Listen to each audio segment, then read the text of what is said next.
Hello दोस्तों, स्वागत है आप सभी का इंग्लिश क्लास यूट्यूब चैनल पर। दोस्तों, आज एक बार फिर बहुत ही इंटरेस्टिंग स्टोरी के माध्यम से इंग्लिश सीखेंगे।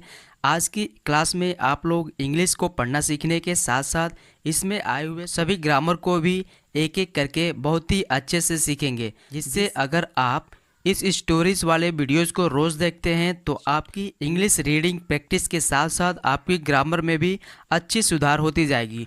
तो चलिए आज की स्टोरी को पढ़ना शुरू करते हैं। The silly crow.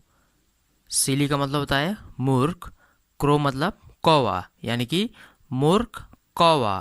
अब यहाँ पे देखिए द लगा है, द लगाते हैं किसी नाउन के पहले, नाउन को विशेष या फिर खास बनाने के लिए। ठीक है, देखिए इंग्लिश ग्रामर में 3 आर्टिकल होता है। मैं इसे आपको थोड़ा डिटेल में समझाना चाहता हूँ ताकि आपको कोई डाउट ना रहे। यहाँ पे देखिए एग्जाम्पल के माध्यम से आप लोग समझ लीजिए। जैसे देखिए ए, एन और द, इन तीनों को हम आर्टिकल बोलते हैं, यानी कि इंग्लिश ग्रामर में 3 आर्टिकल होते हैं, ए, एन और द।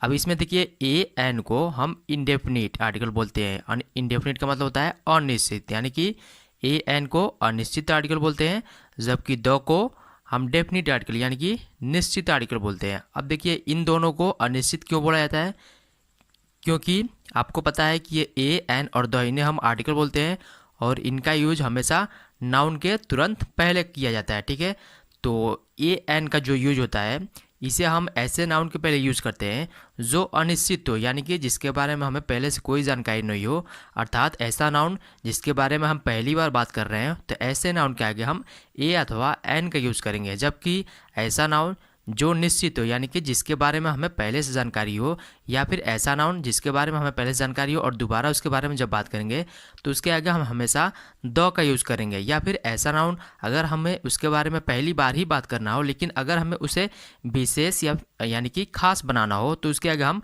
आर्टिकल द का यूज़ करते हैं। ठीक है, ठीक उसी तरह से यहाँ पे जो आर्टिकल का यूज हुआ है द का, ये विशेष इसे बनाने के लिए इसके आगे द का यूज किया गया। ठीक है, देखिए ये जो आर्टिकल का यूज हुआ है इस नाउन के लिए यूज हुआ है। नाउन क्या होता है?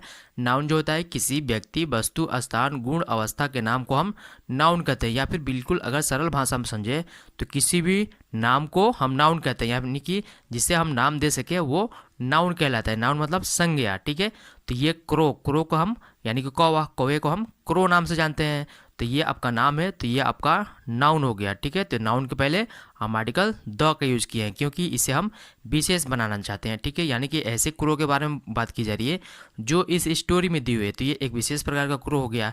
अब यहाँ देखिए एक कंडीशन आता है, हमने बताया कि आर्टिकल का यूज हमेशा नाउन के तुरंत पहले किया जाता है, लेकिन नाउन के पहले कोई एडजेक्टिव हो। एडजेक्टिव क्या आता है? एडजेक्टिव का मतलब होता है विशेषण, यानी कि विशेषण क्या होता है? विशेषण ऐसा शब्द होता है जो नाउन की विशेषता को बताए। तो ये देखिए ये नाउन है, नाउन की ये विशेषता बता रहा है। विशेषता कैसे बताएगा? जैसे देखिए ये क्रो है, क्रो कैसा है? सिल्ली यानी कि मूर्ख है, इसके बारे में बता रहा है कि ये क्रो यानी कि कौवा कैसा है? मूर्ख है। तो ये विशेषता बताने वाला शब्द हो गया क्रो का, नाउन का विशेषता बनाने वाले शब्द को हम एडजेक्टिव यानी कि विशेषण कहेंगे, तो ये आपका सिल्ली जो है एडजेक्टिव हो गया। तो एक कंडीशन होता है, अगर नाउन के पहले कोई एडजेक्टिव हो तो हम आर्टिकल को उस एडजेक्टिव के पहले लगाते हैं, ना कि नाउन के पहले। यहाँ पे ये जो द है यहाँ पे नहीं लगेगा। अगर इसके पहले एडजेक्टिव आ गया, यानी कि ये एडजेक्टिव है, नाउन के पहले एडजेक्टिव आ गया, एडजेक्टिव आ गया, तो हम इस आर्टिकल को इस एडजेक्टिव के तुरंत पहले लगाते हैं। ठीक है, अब यहाँ आप देखते हैं long ago.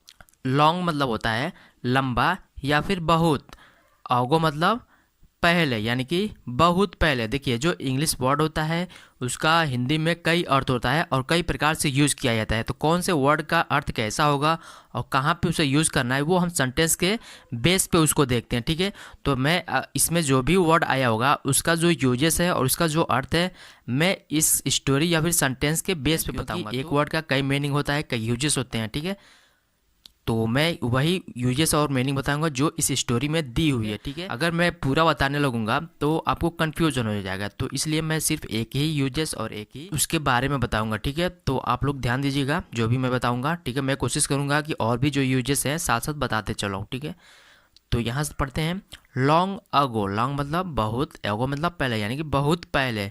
There lived a crow. There, there का यूज़ कैसे होता है मैं अभी आपको समझा दे रहा हूँ डिटेल में, पहले इसका आप अर्थ समझ लीजिए। लिव्ड मतलब रहता था, लिव होता है फर्स्ट फॉर्म, लिव्ड होता है सेकेंड फॉर्म। सेकेंड फॉर्म का यूज कब किया जाता है? वर्ब का सेकेंड फॉर्म का यूज हम तब करते हैं जब टेंस पास्ट इंडिफिनिट का हो, ठीक है। अगर पास्ट इंडिफिनिट का टेंस होगा तो उसमें हम वर्ब का सेकेंड फॉर्म का यूज करते हैं। तो लिव होता है फर्स्ट फॉर्म, लिव्ड होता है सेकेंड फॉर्म, ठीक है।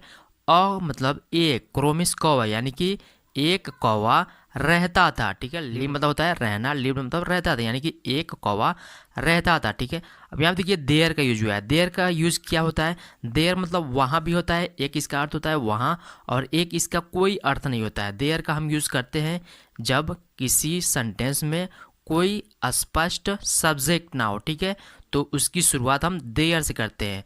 लेकिन ध्यान दीजिएगा सेंटेंस में एक सब्जेक्ट जरूर होता है, ठीक है। जैसे देखिए देयर लिव्ड अ क्रो यानी कि एक कौवा रहता था, इसमें ये क्रो जो है सब्जेक्ट है, लेकिन हम डायरेक्ट सब्जेक्ट को पहले ना लिखकर हम देयर से शुरू करते हैं। यानी कि जब किसी मौजूदगी, किसी चीज़ की मौजूदगी को या फिर कुछ घटित हुआ हो तो इसकी शुरुआत हम देयर से करेंगे। डायरेक्ट सब्जेक्ट को न लिखकर हम देयर से यूज़ करते हैं, देयर से शुरू करते हैं। तो देयर लिव्ड अ क्रो यानी कि एक कौवा रहता था, ठीक है। तो यहाँ पे मौजूदगी की बात की जा रही है कौवे की, यानी कि कौवा रहता था, तो इसकी हम शुरुआत हम देयर से कर रहे हैं, ठीक है। यहाँ से देखते हैं ये आपका पास्ट इंडिफिनिट टेंस है। पास्ट इंडिफिनिट टेंस का जो बनाने का रूल होता है सब्जेक्ट, सब्जेक्ट के ऊपर देयर आया है, वर्ब का सेकेंड फॉर्म, वर्ब आपका लिव्ड है, ये सेकेंड फॉर्म में है, उसके बाद से ऑब्जेक्ट यानी कि अ क्रो। अब यहाँ देखिए ए का यूज हुआ है, ठीक है। हमने बताया इंग्लिश ग्रामर में 3 आर्टिकल होते हैं, ए, एन और द। ए एन को हम इंडेफिनिट आर्टिकल बोलते हैं यानी कि अनिश्चित। ए एन का यूज तब करते हैं जब नाउन अनिश्चित हो, यानी कि ऐसा नाउन जिसके बारे में हम पहली बार बात कर रहे हैं, तो उसके आगे हम ए अथवा एन का यूज करेंगे। तो यहाँ देखिए जो ये आपका क्रो है ये आपका अनिश्चित है। कैसे अनिश्चित है? क्योंकि इसके बारे में हम पहली बार बात कर रहे हैं। यहाँ अभी इस सेंटेंस में या फिर इस स्टोरी में पहले कहीं बात नहीं किए हैं। यहाँ पे जो हम क्रो के बारे में बात किए हैं इसे हम विशेष बनाने के लिए यूज़ किए हैं। अगर विशेष बनाना हो, अगर पहली बार ही बात कर रहे हैं, अगर उसे विशेष बनाना हो तो उसके आगे हम द का यूज़ करते हैं। लेकिन अगर पहली बार बात कर रहे हैं और उसे विशेष ना बनाना हो तो उसके आगे ए अथवा एन का यूज़ करते हैं। अब ए का यूज़ कब करते हैं और एन का यूज़ कब करते हैं? देखिए हम वर्ड का प्रोनाउंसिएशन यानी कि उच्चारण करते हैं। ध्यान दीजिएगा, हम वर्ड का पहला अक्षर नहीं देखते हैं, वर्ड के प्रोनाउंसिएशन यानी कि उच्चारण का पहला अक्षर देखते हैं। जो वर्ड दिया था उसका पहला अक्षर ना देखकर हम वर्ड के प्रोनाउंसिएशन करेंगे और उसका पहला अक्षर देखेंगे। तो इसका प्रोनाउंसिएशन कीजिए, प्रोनाउंसिएशन करेंगे तो इसमें क्या आ रहा है? क्रो। क्रो में क्या आ रहा है? अगर हिंदी में देखें तो को आ रहा है पहला अक्षर। को आपका क्या है? व्यंजन है। तो व्यंजन से शुरू होने वाले शब्द के आगे हम ए लगाएंगे। और वहीं पर अगर इसका उच्चारण होता है, ऐसा कोई शब्द होता है जिसका उच्चारण करते हैं और उसका पहला अक्षर वावेल यानी कि स्वर से होता है, अ आई कुछ भी, अ आई ई यू यानी कि अ से अह के बीच कुछ भी होता है हिंदी में, तो उसे हम स्वर बोलते हैं। अगर उसका कोई अक्षर होता है तो इसके आगे हम एन का यूज़ करते हैं, ठीक है। तो यहाँ पे इसका पहला अक्षर क्या है प्रोनाउंसिएशन का? क्रो यानी कि क है। तो क क्या है आपका? को आपका व्यंजन, इसीलिए इसके आगे ए का यूज किया गया, ठीक है। यहाँ से देखते हैं and some parrots in a forest. And मतलब और, सम मतलब कुछ, पैरोट्स मतलब तोते, इन मतलब में, अ मतलब एक, फॉरेस्ट यानी कि जंगल में। पूरे सेंटेंस के यहाँ से सेंटेंस शुरू है और यहाँ तक इसका अंत हो रहा था। इसका पूरा अर्थ हो जाएगा यानी कि बहुत पहले एक जंगल में एक कौवा, अक्रो मतलब एक कौवा और कुछ तोते, सम पैरट्स मतलब कुछ तोते रहते थे, ठीक है। ये आपका पास्ट इंडिफिनिट टेंस है। पास्ट इंडिफिनिट टेंस है, वर्ब का सेकंड फॉर्म लगता है। अब यहाँ देखिए ये सम का यूज हुआ है, ठीक है। सम, देखिए सम का यूज करते हैं। सम के बाद जो भी नाउन आता है, ठीक है, उस नाउन को या तो प्लूरल में रखा जाता है या फिर अनकाउंटेबल होना चाहिए। प्लूरल मतलब एक से अधिक होना चाहिए, या फिर अनकाउंटेबल यानी कि जिसे हम गिन ना सके। तो यहाँ देखिए ये सम है, तो सम के बाद यहाँ पे जो नाउन आया है पैरट्स, ये पैरट क्या है? एक से अधिक है। जब नाउन के लास्ट में यस या यस जोड़ देते हैं तो वो प्लूरल बन जाता है यानी कि एक से अधिक। तो ये पैरट्स यानी कि प्लूरल हो गया, ठीक है। या तो प्लूरल होना चाहिए या फिर अनकाउंटेबल होना चाहिए। ध्यान दीजिएगा, जब भी ये सम होगा तो सम के बाद या तो प्लूरल नाउन होना चाहिए या फिर अनकाउंटेबल नाउन होना चाहिए, सिंगुलर नहीं होना चाहिए। सिंगुलर रहेगा तो गलत हो जाएगा, ठीक है। यहाँ देखिए ए का यूज हुआ है यानी कि इसके बारे में हम पहली बार बात करें इसलिए इसके आगे ए का यूज़ किए हैं, ठीक है। अब जब भी फॉरेस्ट के बारे में बात किया जाएगा या फिर क्रो के बारे में बात किया जाएगा तो उसके बाद आगे हम हमेशा निश्चित आर्टिकल यानी कि द का यूज़ करेंगे, क्योंकि पहली बार बात हो चुका है। अब जब भी दोबारा बात करेंगे तो हम द का यूज़ करेंगे, ठीक है। तो यहाँ से देखते हैं the crow wanted to be as beautiful as the parrots. The crow यानी कि कौवा वांटेड मतलब चाहता था, वांट मतलब होता है चाहना, फर्स्ट फॉर्म, वांटेड मीन्स चाहता था। यह का पास्ट इंडेफिनिट टेंस है, पास्ट इंडेफिनिट टेंस में वर्ब का सेकंड फॉर्म लगता है, इसलिए यहाँ पे सेकंड फॉर्म लगा है, यानी कि कौवा चाहता था। टू बी मतलब होना, बी मतलब होना, यानी कि कौवा होना या फिर बनना चाहता था। एज ब्यूटीफुल, एज मतलब जैसे, ब्यूटीफुल मतलब सुंदर, यानी कि जैसे ब्यूटीफुल यानी कि जैसे सुंदर, एज द पैरट यानी कि जैसे तोते थे वैसे सुंदर बनना चाहता था। कौन? कौवा, यानी कि कौवा तोते की तरह सुंदर होना चाहता था। ठीक है, ये भी आपका पास्ट इंडिपेंडेंट टेंस है, पास्ट इंडिपेंडेंट टेंस में वर्ब का सेकंड फॉर्म लगा हुआ है। ठीक है, अब यहाँ देखिए ये जो क्रो आया है इसके आगे द का यूज़ किया गया। द का यूज़ क्यों किया गया यहाँ पे? क्योंकि ये आपका अब डिफरेंट यानी कि निश्चित नाउन हो गया। आपको पता चलेगा ये कौन सा कौवा है, ये वही कौवा है जिसके बारे में हम पहली बार बात कर चुके हैं। यानी कि जब भी अब पहली बार जिसके बारे में हम जानकारी हो जाती है और जब उसके बारे में दोबारा से बात करते हैं तो उसके आगे द का यूज़ किया जाता है। यहाँ पे देखिए पहली बार बात हुई तो ये अनिश्चित था, यानी कि इसके बारे में पहले से जानकारी नहीं थी, इसलिए इसके आगे अनिश्चित आर्टिकल का यूज़ किया गया। अब यहाँ पे जब हमें जानकारी हो चुकी है पहले से तो इसके आगे हम द का यूज़ किए हैं। ठीक है, अब यहाँ से देखते हैं, the crow also had long feathers. The crow यानी कि कौवा, आल्सो मतलब भी, हैड मतलब पास था, लॉन्ग मतलब लंबा, फीदर्स यानी कि पंख, यानी कि कौवे के पास भी लंबे पंख थे। हैड, देखिए हैड का यूज़ किया जाता है पास होना के, यानी कि मेरे पास एक किताब था, बोलेंगे आई हैड अ बुक। मेरे पास एक पेन था, आई हैड अ पेन, यानी कि पास्ट में जब पास के लिए बोलना हो, यानी कि कुछ आपके पास हो और उसके लिए पास्ट की बात किया जाए तो उसके लिए हैड का यूज़ करते हैं। यानी कि मेरे पास एक कलम था, आई हैड अ पेन, और यही वर्तमान बात करनी हो, यानी कि मेरे पास एक कलम है तो इसे बोलेंगे have, I have a pen. ठीक है, ये देखिए लॉन्ग जो है आपका एडजेक्टिव है। एडजेक्टिव हमने ऊपर बताया, जैसे ये एडजेक्टिव है, यानी कि एडजेक्टिव मतलब विशेषण जो नाउन की विशेषता को बताया। ये देखिए ये भी नाउन की विशेषता को बता रहा है। फीदर आपका क्या है? फीदर मतलब पंख, यानी कि पंख को हम पंख नाम से यानी कि फीदर नाम से जानते थे, ये आपका नाउन है। तो नाउन के आगे ये जो लगा हुआ है ये वर्ड इसकी विशेषता बता रहा है। कैसे विशेषता बता रहा है? कि फीदर कैसा है, यानी कि पंख कैसा है?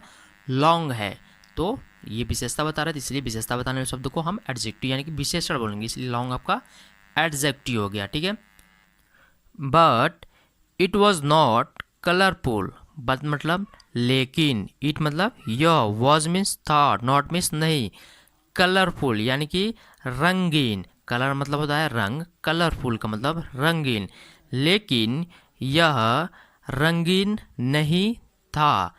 अब यहाँ देखिए बट का यूज हुआ है, हम बट को क्या बोलते हैं? कंजंक्शन। कंजंक्शन क्या होता है? कंजंक्शन ऐसा शब्द होता है जो दो सेंटेंस को या फिर दो फ्रेज को या फिर दो क्लॉज को जोड़ने का काम करता है, उसे हम कंजंक्शन बोलते हैं। ठीक है, तो यहाँ से देखते हैं, so he was not satisfied with them. So मतलब इसलिए, ही मीन्स वह, वॉज मीन्स था, नॉट मीन्स नहीं, सेटिस्फाइड यानी कि संतुष्ट, विद मतलब के साथ, दे मतलब उनसे, यानी कि इसलिए वह उनसे संतुष्ट नहीं था। वॉज मतलब था, नॉट मतलब नहीं था। ठीक है, यहाँ देखिए ये आपका सो आया है, सो को भी हम कंजंक्शन बोलते हैं। कंजंक्शन हमने जैसे बताया बट का, वही वैसे ही ये भी कंजंक्शन है। कंजंक्शन का काम क्या होता है? कंजंक्शन का काम होता है जो दो या दो से अधिक वर्ड को या फिर फ्रेज को या फिर क्लॉज को या फिर सेंटेंस को जोड़ने का काम करता है। ठीक है, तो उसे हम कंजंक्शन बोलते हैं। तो यहाँ पर देखिए ये जो विद आया है ये आपका प्रीपोजिशन है, ये आपका प्रोनाउन के पहले यूज हुआ है। इसका यूज हम नाउन या प्रोनाउन के पहले करते हैं। ठीक है, तो ये देम आपका क्या है? प्रोनाउन है, तो प्रोनाउन के पहले ये यूज हुआ है। ठीक है, वन डे यानी कि एक दिन, he found a bunch of parrots feathers, he मतलब वह, फाउंड मतलब पाया, अ बंच मतलब एक गुच्छा, बंच मतलब होता है गुच्छा, यानी कि एक गुच्छा, ऑफ पैरट्स, ऑफ मतलब का, पैरट्स मतलब तोतों का, यानी कि तोतों का, फीदर्स यानी कि पंख, यानी कि एक दिन उसने तोतों के पंखों का एक गुच्छा, अ बंच मतलब एक गुच्छा, फाउंड मतलब पाया। ठीक है, ही gathered all the feathers, he मतलब वह, गैदर्ड यानी कि इकट्ठा किया, ऑल मतलब सभी, द फीदर्स यानी कि पंखों को, यानी कि उसने सभी पंखों को इकट्ठा किया। ये भी आपका पास्ट इंडेफिनिट टेंस है। पास्ट इंडेफिनिट टेंस में वर्ब का सेकेंड फॉर्म लगता है, गैदर होता है फर्स्ट फॉर्म, गैदर्ड होता है सेकेंड फॉर्म। ठीक है, देखिए ऑल मतलब होता है सभी, इसे हम डिटरमिनर बोलते हैं। डिटरमिनर का मतलब होता है सूचक। ठीक है, तो ये देखिए ये दो चीज़ों को बताने का कार्य करता है, एक क्वांटिटी यानी कि मात्रा को, और दूसरा नंबर यानी कि संख्या को बताने का काम करता है। तो अगर ऑल के बाद कोई प्लूरल नाउन हो, यानी कि ऐसा नाउन जिसे हम गिन सके और वो एक से अधिक हो, तो ये उस समय उसकी नंबर को बतलाएगा। और दूसरा इसका यूज होता है ऑल के बाद अगर अनकाउंटेबल नाउन हो, यानी कि ऐसा नाउन जिसे हम गिन ना सके, तो ये उस समय क्या बतलाएगा, क्वांटिटी यानी कि मात्रा को बताएगा। तो ये देखिए ऑल के बाद ये फीदर आया है, फीदर्स यानी कि ये प्लूरल है, और फीदर को हम यानी कि पंखों को हम गिन सकते हैं, एक पंख, दो पंख, तीन पंख, तो ये आपका प्लूरल हो गया। ठीक है, अगर ऑल के बाद प्लूरल नाउन हो तो ये उस समय उसकी नंबर को यानी कि संख्या को बतलाएगा। अगर ऑल के बाद कोई अनकाउंटेबल नाउन हो तो ये उस समय उसकी क्वांटिटी यानी कि मात्रा को बताएगा। तो ये यहाँ पे इसकी क्या बता रहा है, नंबर को बता रहा है, यानी कि क्या है, ऑल के बाद प्लूरल नंबर है, तो ये आपकी मात्रा नहीं बता रहा है बल्कि ये इसकी नंबर यानी कि संख्या को बता रहा है। ठीक है, and tied them to his tail, and means और, टाइड मतलब बांध दिया, देम मतलब उन्हें, टू हिज मतलब अपने, टेल मीन्स पूंछ में, यानी कि और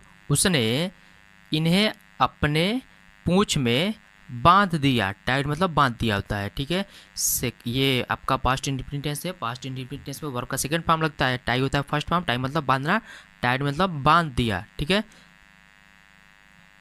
अब यहाँ देखिए टू का ये जो है, टू को हम प्रेपोजिशन भी बोलते हैं, और इसका एक और काम होता है वर्ब को इन्फिनेटिव बनाता है। तो अगर टू के बाद कोई नाउन या प्रोनाउन हो तो वो उसे हम उस समय प्रीपोजिशन बोलते हैं। प्रीपोजिशन का काम क्या होता है, प्रीपोजिशन वह शब्द होता है जो नाउन या प्रोनाउन के पहले प्रयुक्त होता है, जो नाउन या प्रोनाउन के संबंध सेंटेंस के अन्य शब्दों से दिखलाता है। ठीक है, तो यहाँ पर देखिए ये आपका टू, इसके बाद ये जो है प्रोनाउन के पहले, तो प्रोनाउन का संबंध सेंटेंस के अन्य शब्दों से बतला रहा है, तो इसे हम प्रीपोजिशन बोलेंगे। और अगर टू के बाद कोई वर्ब हो तो हम उस समय इसे इन्फिनेटिव वर्ब बोलते हैं। इन्फिनेटिव वर्ब का मतलब होता है ऐसा वर्ब जो अपने मूल रूप में यानी कि फर्स्ट फॉर्म में हो, तो उसे हम इन्फिनेटिव वर्ब बोलते हैं। तो ये टू के बाद क्या है, प्रोनाउन है। अगर टू के बाद नाउन या प्रोनाउन हो तो उस समय हम टू को प्रीपोजिशन बोलते हैं। अगर टू के बाद कोई वर्ब हो तो इसे हम इन्फिनेटिव वर्ब बोलेंगे। ठीक है, pledged with his look, pledged मतलब खुश होकर, विद मतलब के साथ, हिज मतलब अपने, लुक मतलब होता है स्वरूप, लुक मतलब होता है देखना, और इसका एक और अर्थ होता है लुक का, वो होता है रूप, यानी कि आपका लुक कैसा, जैसे बोला नहीं जाता है आपका लुक कैसा है, आपका लुक बहुत अच्छा है, आपका लुक खराब है, आपका लुक ऐसा है, तो भाई ये लुक है। लुक मतलब रूप, यानी कि वह अपने रूप से खुश होकर। यहाँ देखिए विद का यूज हुआ है, विद को हम बोलते हैं प्रीपोजिशन। जिस तरह से ये प्रीपोजिशन है उसी तरह से ये भी प्रीपोजिशन है। ठीक है, he proudly started towards a group of parrot, he मतलब वह, प्राउडली मतलब गर्व से, स्टार्टेड देखिए ये आपका सेकेंड फॉर्म है, पास्ट इंडेफिनिट टेंस है। पास्ट इंडेफिनिट टेंस में वर्ब का सेकेंड फॉर्म लगता है। स्टार्ट का मतलब होता है, स्ट्रट का मतलब होता है गर्व से सिर ऊपर करके चलना। ठीक है, स्ट्रट का मतलब होता है सिर ऊपर करके चलना, यानी कि स्टार्टेड वह सिर ऊपर करके चला, टुवर्ड्स मतलब की तरफ, अ ग्रुप मतलब एक समूह, ऑफ मतलब का, पैरट मतलब तोता, यानी कि वह गर्व से सिर ऊंचा करके तोतों के एक समूह की तरफ चला। टुवर्ड्स मतलब की तरफ, स्टार्टेड मतलब चला।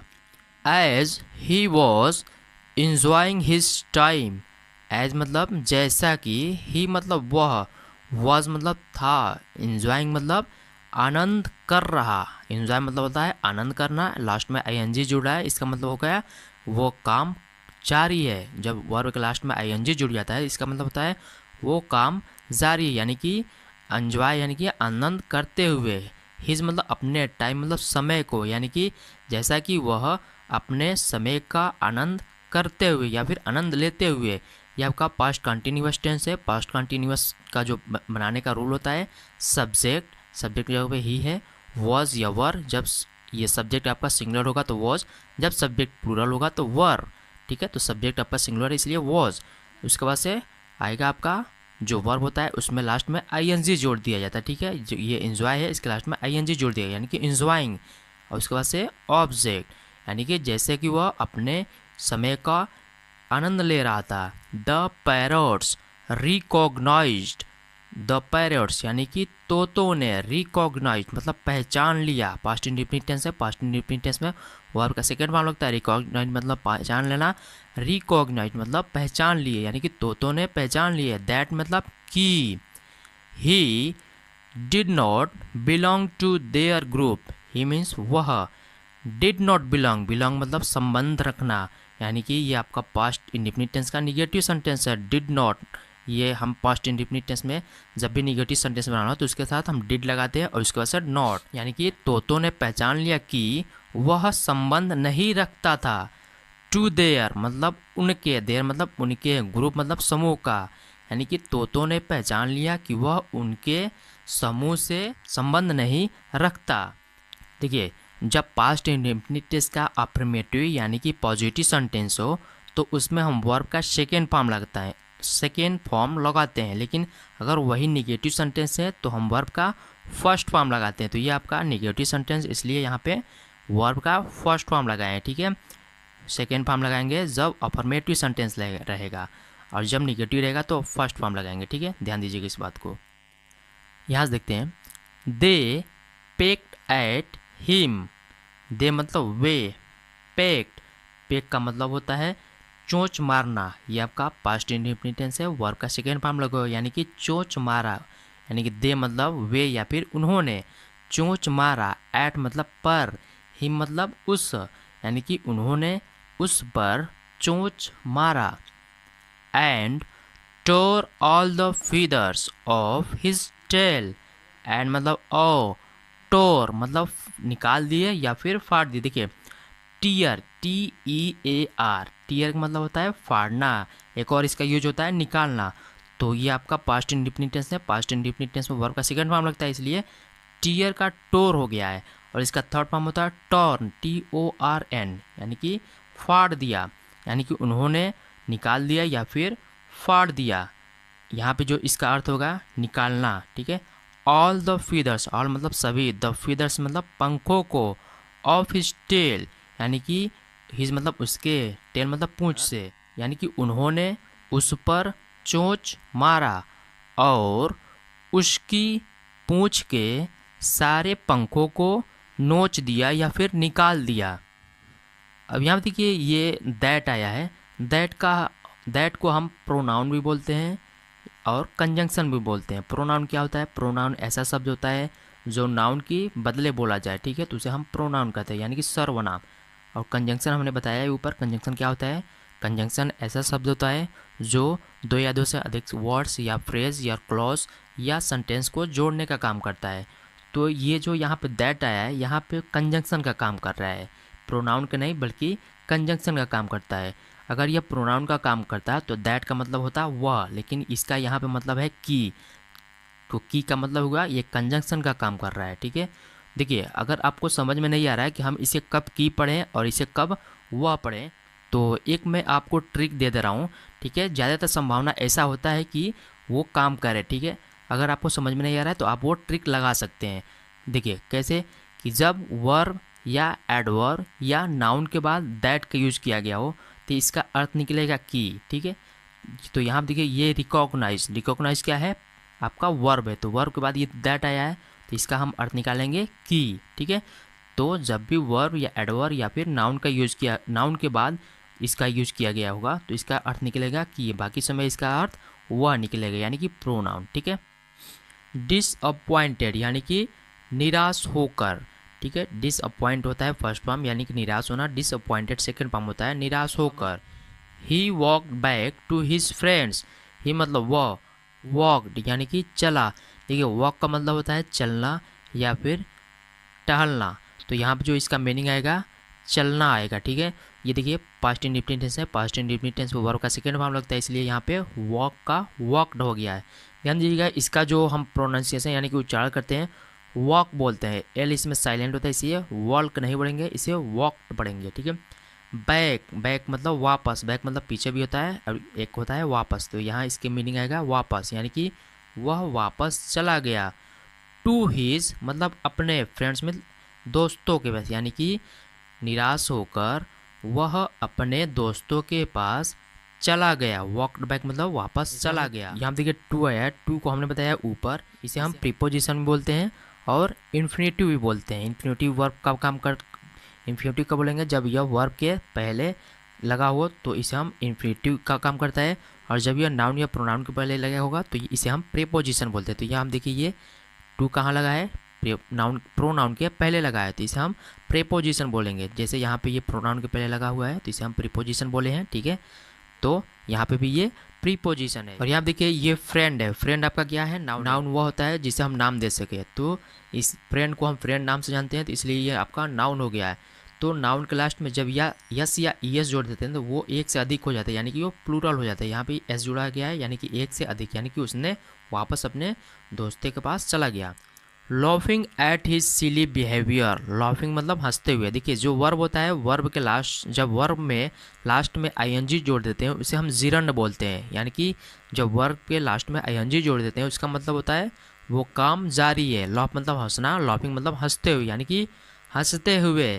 एट हिज मतलब उस पर, हिज मतलब उस, एट मतलब पर, हंसते हुए उस पर। सिली मतलब मूर्ख, बिहेवियर मतलब व्यवहार, यानी कि उसके मूर्ख व्यवहार पर हंसते हुए। दे मतलब वे।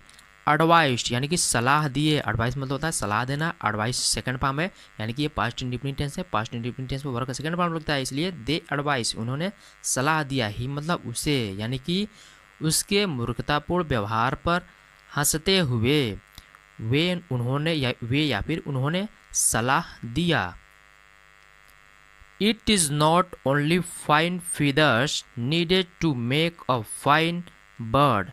It मतलब यह, is means है, not means नहीं, only मतलब केवल, fine मतलब अच्छा, feathers यानी कि पंख, needed यानी कि ज़रूरत, to make यानी कि बनना, make मतलब होता है बनना, to make लगा दिए गए, इसे हम इन्फिनेटिव वर्ब बोलेंगे। जैसे हमने बताया टू को हम प्रीपोजिशन बोलते हैं और इसका काम होता है वर्ब को इन्फिनेटिव बनाना। तो यहाँ पे जब प्रोनाउन या फिर नाउन के पहले इसका यूज होगा तो इसे हम प्रीपोजिशन बोलेंगे, जब वर्ब के पहले टू लगेगा तो इसे हम इन्फिनेटिव बोलते हैं, यानी कि वो काम करता है इन्फिनेटिव वर्ब को बनाने का।